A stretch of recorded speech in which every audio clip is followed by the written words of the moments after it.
Começando mais um Papo Reto ao vivo aqui no Agora Vale, nesta quarta-feira, dia 21 de agosto. Nosso convidado de hoje é o mestre em Linguística Aplicada, especializado em Gestão da Comunicação em Mídias Digitais, professor Ednelson Prado. Seja muito bem-vindo. Obrigado por finalmente estar aqui com a gente. Eu que agradeço a oportunidade, peço desculpas as outras vezes que nós agendamos, mas infelizmente na correria a gente acabou não conseguindo estar presente. É um prazer estar aqui com você.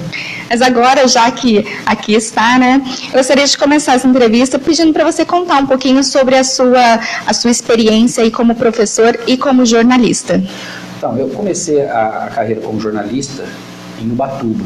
Na verdade, eu comecei a carreira em comunicação atuando como operador de áudio na Rádio Costa Azul, lá em Ubatuba. Isso foi finalzinho da década de 80, comecinho da década de 90.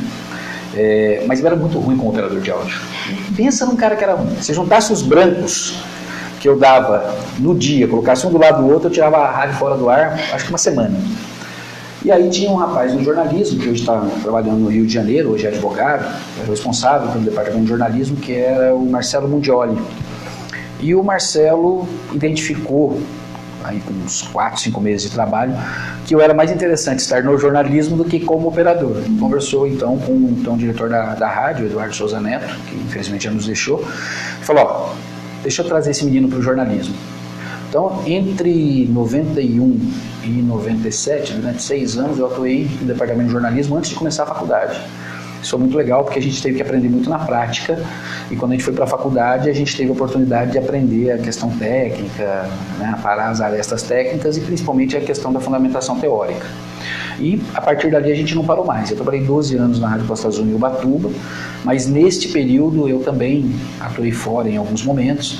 A gente esteve na Rádio Bandeirantes em São Paulo, a gente fez futebol em várias emissoras aqui da região, como a Difusora em Taubaté, como a Piratininga em Guaratinguetá. Então a gente acabou trilhando o caminho pelo jornalismo. Em 2000 tive a primeira experiência em jornalismo impresso, foi na Gazeta Mercantil, Caderno de São José dos Campos, Caderno Regional, foi o último ano de faculdade. Mas foram essas experiências que foram construindo essa pequena carreira aí, até 2004. Em 2002 eu prestei um concurso para a Rádio Repórter da Universidade de Taubaté, para a rádio que a universidade iria abrir.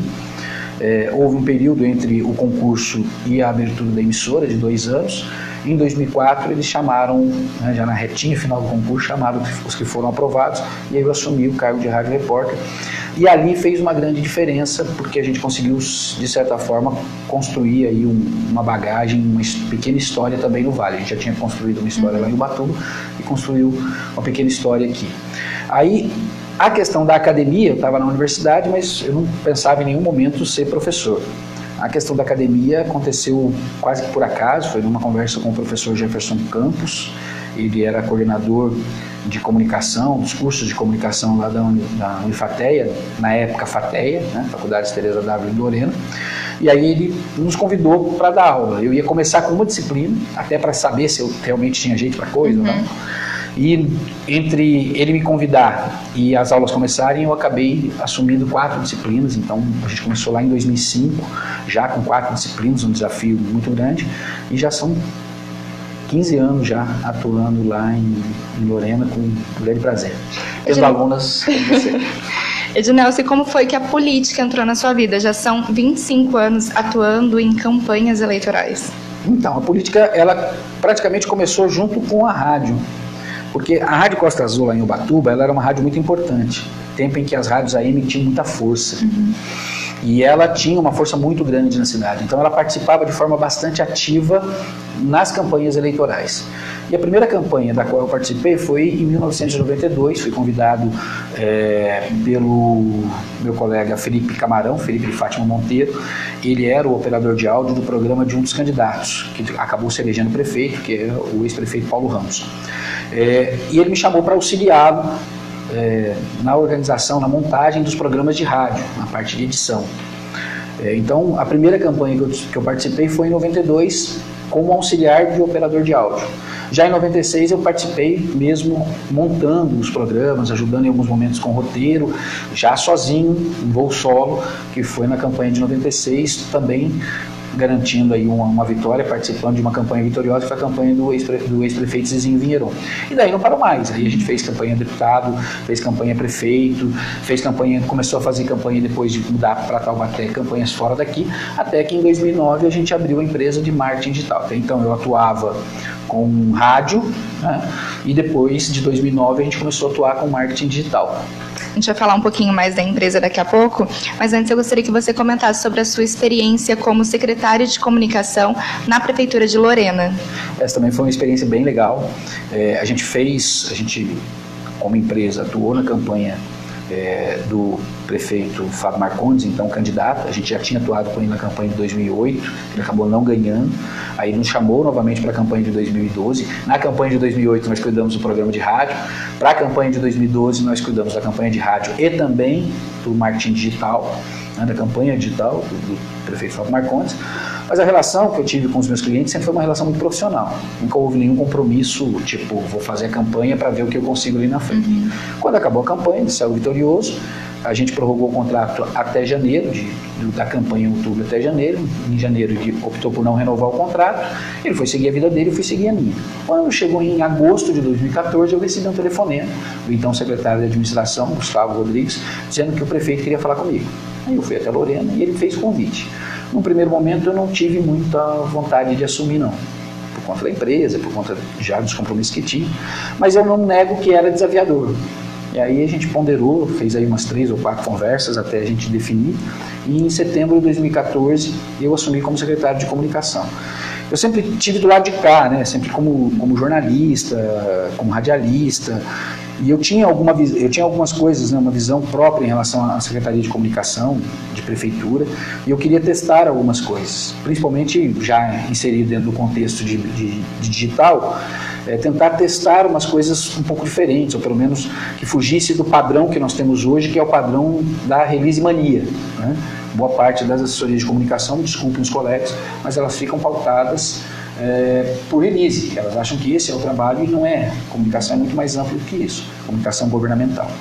E aí a gente foi testar algumas coisas e a gente fez algumas coisas interessantes lá, né? Nós lançamos um aplicativo feito internamente, sem nenhum custo para a prefeitura, o site foi tudo feito interno, a gente começou a produzir material em áudio para as emissoras de rádio, começou a enviar materiais em vídeo para os canais de TV.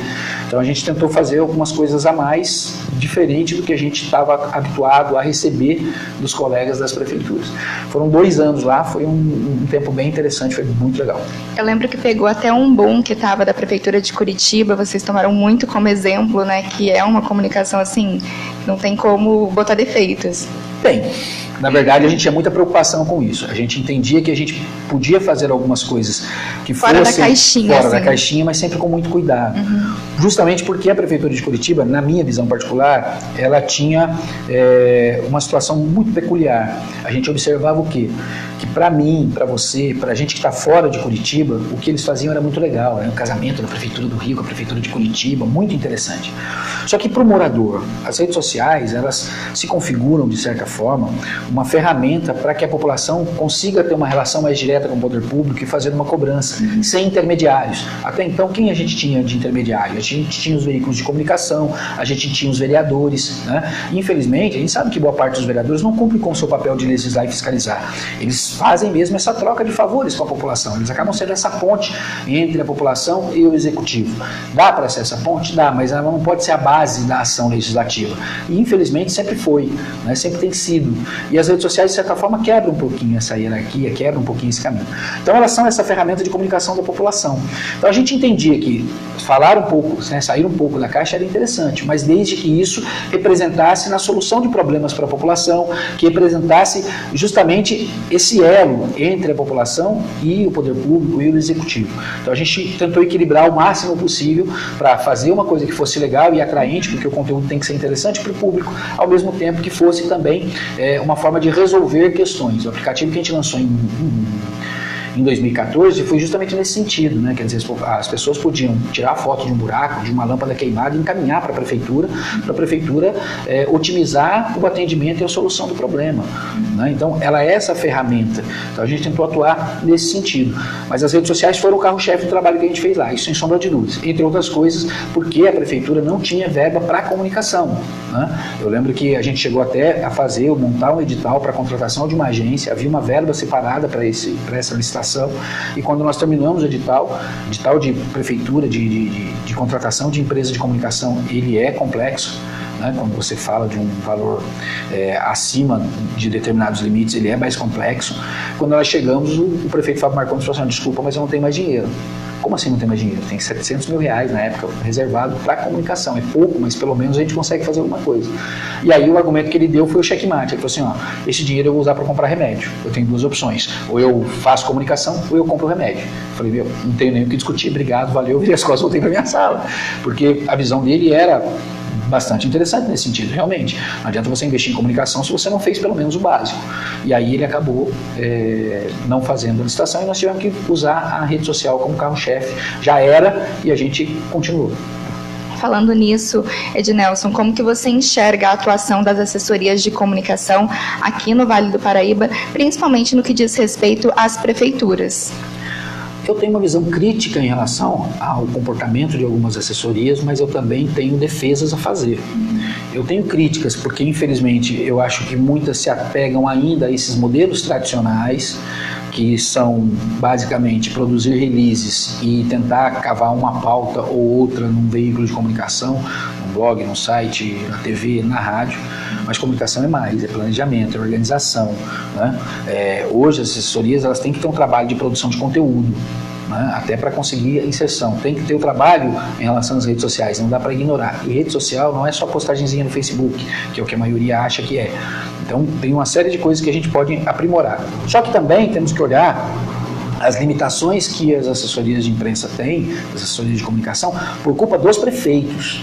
Os prefeitos, eles entendem a comunicação como algo importante no período de campanha, enquanto eles são candidatos. Depois que eles assumem, eles entregam estruturas totalmente sucateadas para os secretários, para as equipes de comunicação, e querem que a comunicação faça milagres. E não faz. Comunicação é metodologia. Um outro aspecto importante: comunicação, ela pode atrapalhar um bom mandato, mas ela não salva um mandato ruim.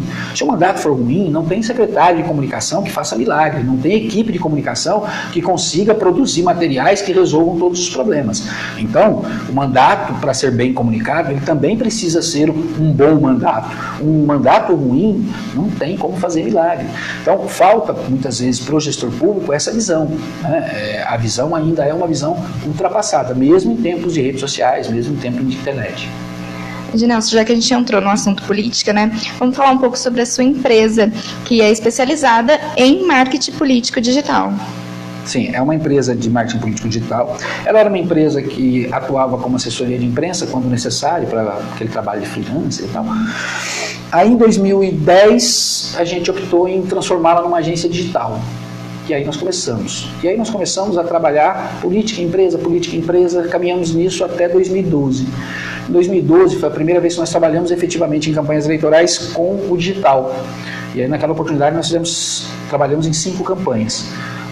De uma candidata a prefeita em Porto Velho, Rondônia, uma candidatura a prefeito em Cruzeiro, uma candidatura a prefeito em Ubatuba, uma candidatura a prefeito em Lorena e uma candidatura a prefeito em Taubaté.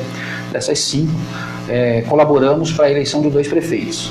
E ao final, eu sempre fui um cara apaixonado por política, sempre participei, cheguei para minha sócia e falei assim: eu acho que a gente pode segmentar e se posicionar. E aí fizemos um reposicionamento da empresa para atuar exclusivamente com marketing político. Então, de 2012, na verdade, 2013 para cá, a gente tem atuado exclusivamente com marketing político. A gente fez algumas campanhas bem interessantes, ajudou na reeleição de alguns prefeitos, ajudou a eleger vereador, a reeleger vereador, participou de campanha, a gente começou a campanha do governador eleito de Manaus, Wilson Lima. A gente chegou a fazer 1 mês e meio da campanha lá, depois, por uma questão de ordem financeira, a gente acabou não prosseguindo, e aí ele garantiu a vitória depois, mas nós atuamos lá. A gente atuou na campanha do senador, do candidato a Senado no Rio de Janeiro, o pastor Everaldo. Então a gente conseguiu expandir aqui, sair aqui dessas. A gente já tinha saído em 2012, mas a gente saiu de forma mais efetiva no ano passado, rompendo aí as fronteiras do Vale do Paraíba. Por falar em internet, não tem como deixar de pedir para você comentar sobre a importância da internet nos dias de hoje, uma vez que a gente tem como exemplo a última eleição. É muito legal isso, porque assim, 2010, 2012, 2014, 2016, a gente passou ouvindo que era o ano e era a eleição da internet. E não foi, né? Não foi por uma série de circunstâncias. 2008, 2010 ainda, porque você tinha uma legislação, acho que até um pouco de 2012, você tinha uma legislação eleitoral que era muito travada e que impedia uma série de ações, então dificultava muito o uso da internet e das redes sociais no processo eleitoral. Aí você já teve 2014, 2016 de uma forma um pouco mais tranquila, e a configuração de 2018 ela favoreceu muito o uso da internet por conta de permitir a pré-campanha, por conta de permitir a utilização de determinadas ferramentas, e ela foi extremamente importante. Ela não foi sozinha responsável por nada, mas ela teve um papel muito importante no processo eleitoral. Isso é bom, mas também gera preocupações em relação ao ano que vem, porque tem muita gente olhando que as redes sociais achando que elas vão resolver todos os problemas do planeta, e a coisa não funciona exatamente dessa forma. Campanha ainda é sola de sapato, campanha ainda é corpo a corpo, essas coisas a gente ainda não pode abrir mão. E o que a gente tem para falar assim, a respeito dessa última campanha, que foi um burburinho que começou na internet e foi tomando força, né, até que chegou no que temos hoje. A internet ela possibilita que todo mundo participe do processo, ou pelo menos quem queira participe do processo. Ela permite que você trabalhe um processo de mobilização um pouco diferente. A mobilização de rua, por exemplo, nas campanhas eleitorais sempre foi uma ferramenta extremamente importante. A gente transporta essa mobilização para a internet. Então, tão importante quanto o uso das redes sociais é o bom uso. E a questão da mobilização é fundamental no processo. Ficou muito claro na eleição de 2018 que quem tinha uma boa mobilização conseguia se posicionar e rebater coisas ruins e propagar as coisas que lhe interessavam, né? Coisas ruins para quem estava ali trabalhando, né?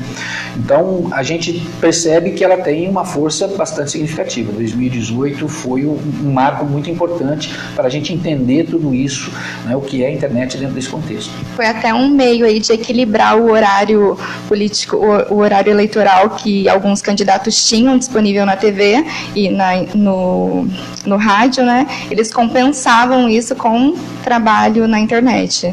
A grande questão é que tinha gente que tinha muito tempo de TV e um trabalho razoável na internet, ou não tão potencializado assim. Tinha gente que tinha muito potencial na internet e não tinha tanto tempo na TV. Mas a gente não pode ser muito duro em relação a isso, né? Ainda não dá para cravar determinadas coisas. Por exemplo, se fala a respeito da questão do presidente Jair Bolsonaro pelo pouco tempo. Ele tinha 6 segundos de televisão e a internet foi uma ferramenta extremamente importante para ele. Foi, mas se a gente for analisar com cautela, a gente vai ver que, por exemplo, no período, né, no momento da questão da facada, ele teve uma exposição de televisão que foi extremamente importante.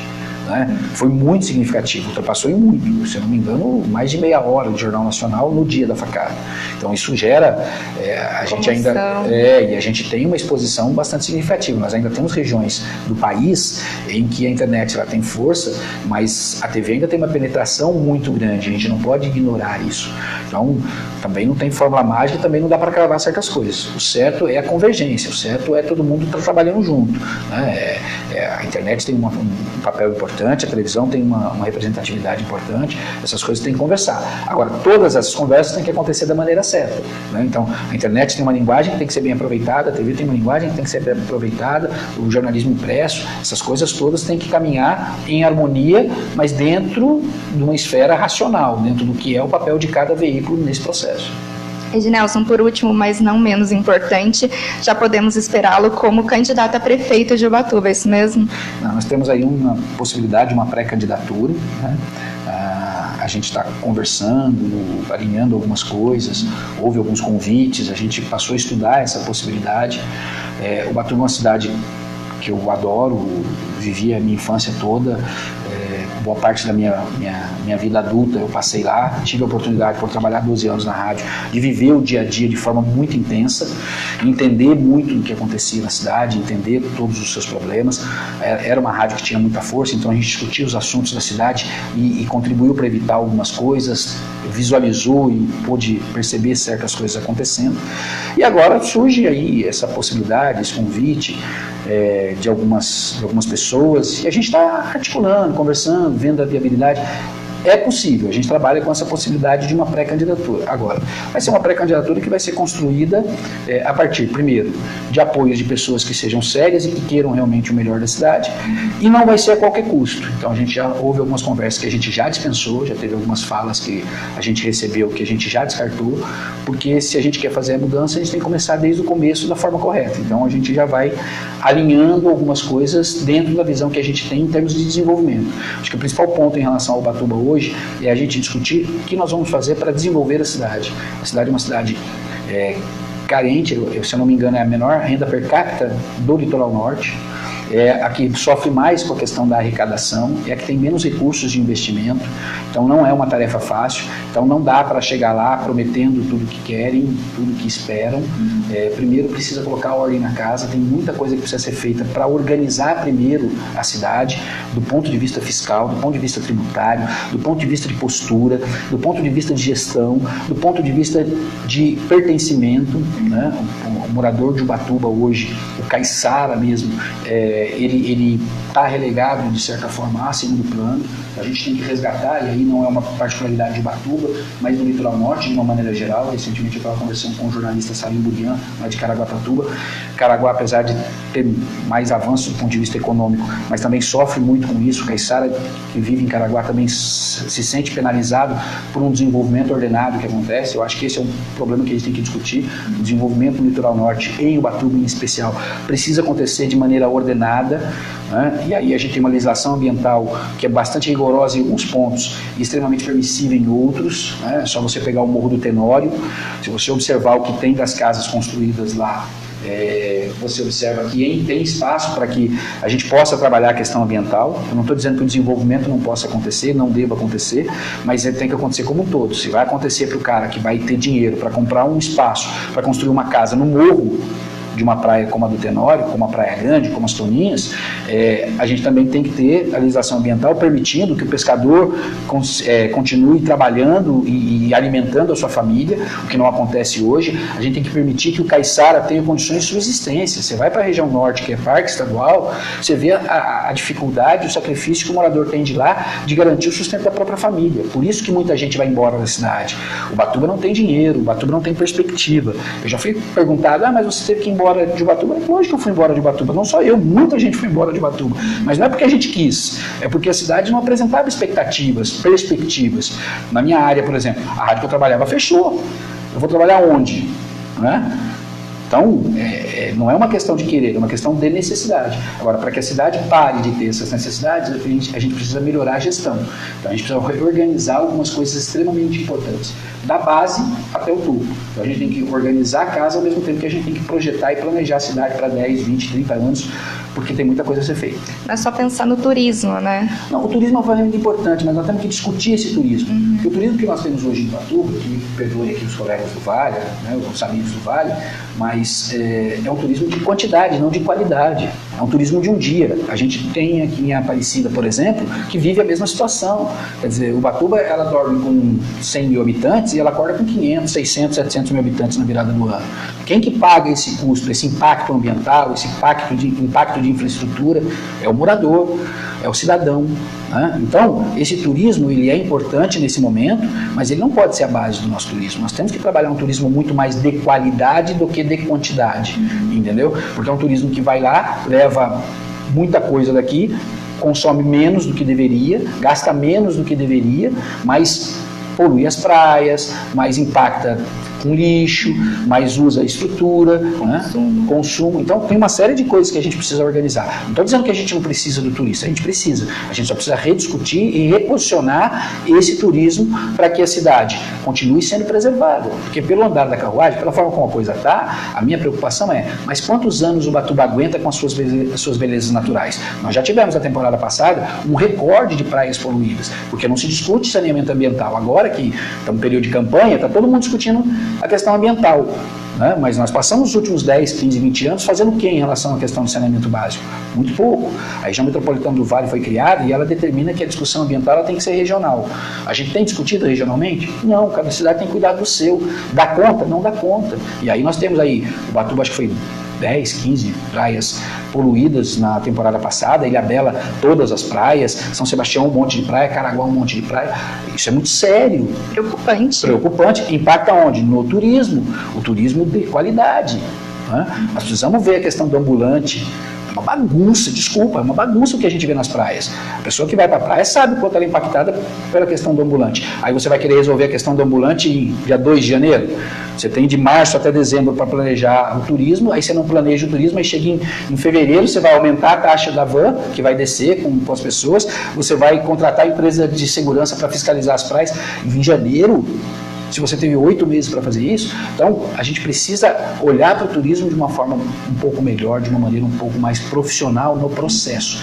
Nós não temos um planejamento de turismo, que me desculpem os responsáveis pelo turismo, mas nós não temos, a população sabe disso. E aí o que acontece? Acabou março, acabou a temporada, nós temos um hiato de março até dezembro, em que a cidade sofre muito e a população não consegue pagar com seus custos. Aí ela não consegue pagar IPTU, aí não tem arrecadação de IPTU, não tem arrecadação, o orçamento não se confirma, não tem investimento em infraestrutura. Aí a degradação vai acontecendo e a população vai sendo cada vez... aquela bola de neve. Que é o que está acontecendo. Né? Então, a gente precisa discutir as coisas de uma outra maneira. A gente teve muita sorte esse ano que o inverno não foi tão rigoroso quanto deveria. E aí nós estamos tendo movimento na cidade praticamente todo fim de semana. Isso tem mantido um pouco a economia aquecida. Mas mesmo assim, a gente tem informações lá de hotéis que tinham 20, 25 funcionários, mandaram 10, 15 funcionários embora. Por quê? Porque não aguenta pagar o custo. Porque a gente tem muito pouco sendo trabalhado na baixa temporada. E o Ubatuba não pode ser só praia, o Ubatuba tem mais. Turismo é o carro-chefe, mas nós temos que achar outras formas. A gente precisa trabalhar o desenvolvimento econômico. A desculpa sempre foi, mas nós temos uma área de preservação, não pode trazer indústria. Tudo bem, não pode trazer indústria, mas o que a gente pode trazer? Que tipo de política econômica nós podemos fazer para atrair empresas? Por exemplo, nós não podemos trazer indústria que vai poluir, nem devemos trazer. Mas a gente pode, por exemplo, criar um parque tecnológico, nós podemos trabalhar economia criativa, nós podemos ter um tipo de incentivo para levar a empresa para lá. Eu não me recordo de ter tido política de doação diária, eu não me recordo de ter política de incentivo fiscal. Mas eu já ouvi, inclusive. Recentemente, numa discussão numa rede social, pessoas ligadas à atual gestão dizendo assim, mas não é papel da prefeitura atrair as empresas. Se não é papel da prefeitura, é papel de quem? Cara pálida. Entendeu? Então, a coisa não funciona desse jeito. Então, nós precisamos ter um olhar diferente. E é por isso que a gente acaba se colocando aí na possibilidade de uma pré-candidatura. Vamos ver como que isso vai ser construído. Vamos aguardar as cenas dos próximos capítulos. Ednelson, muito boa sorte, né, se essa caminhada se der por completa. E antes da gente encerrar, vou só pedir para você deixar os seus contatos, sua página no Facebook, onde o pessoal pode estar encontrando o seu trabalho. Isso, é só pesquisar lá Ednelson Prado no Google, que você vai achar tudo que você quiser saber a respeito do nosso trabalho, a respeito da nossa história, da nossa carreira, nossa ligação com a cidade, no caso de Ubatuba. A empresa tem um site, é vincerecomunicacão.com.br, né? Vincere de vencer em latim. O meu WhatsApp está à disposição também, o 12 99114 7050. Quem quiser perguntar, quem quiser participar, falar, conversar, estamos à disposição aí. Pedir um vídeo para ilustrar uma matéria. Isso, pedir um vídeo para ilustrar a matéria, né? Vocês não sabem, mas a Stephanie esteve com a gente lá na faculdade, aluna aplicada, é uma pessoa que... Esse menino tem talento. O Marcelo não foi bobo, não. O Marcelo trouxe gente boa para cá. Ednelson, muito obrigado mais uma vez pela sua participação. Nós vamos encerrando mais esse Papo Reto por aqui e ao longo do restinho do mês de agosto teremos outras entrevistas.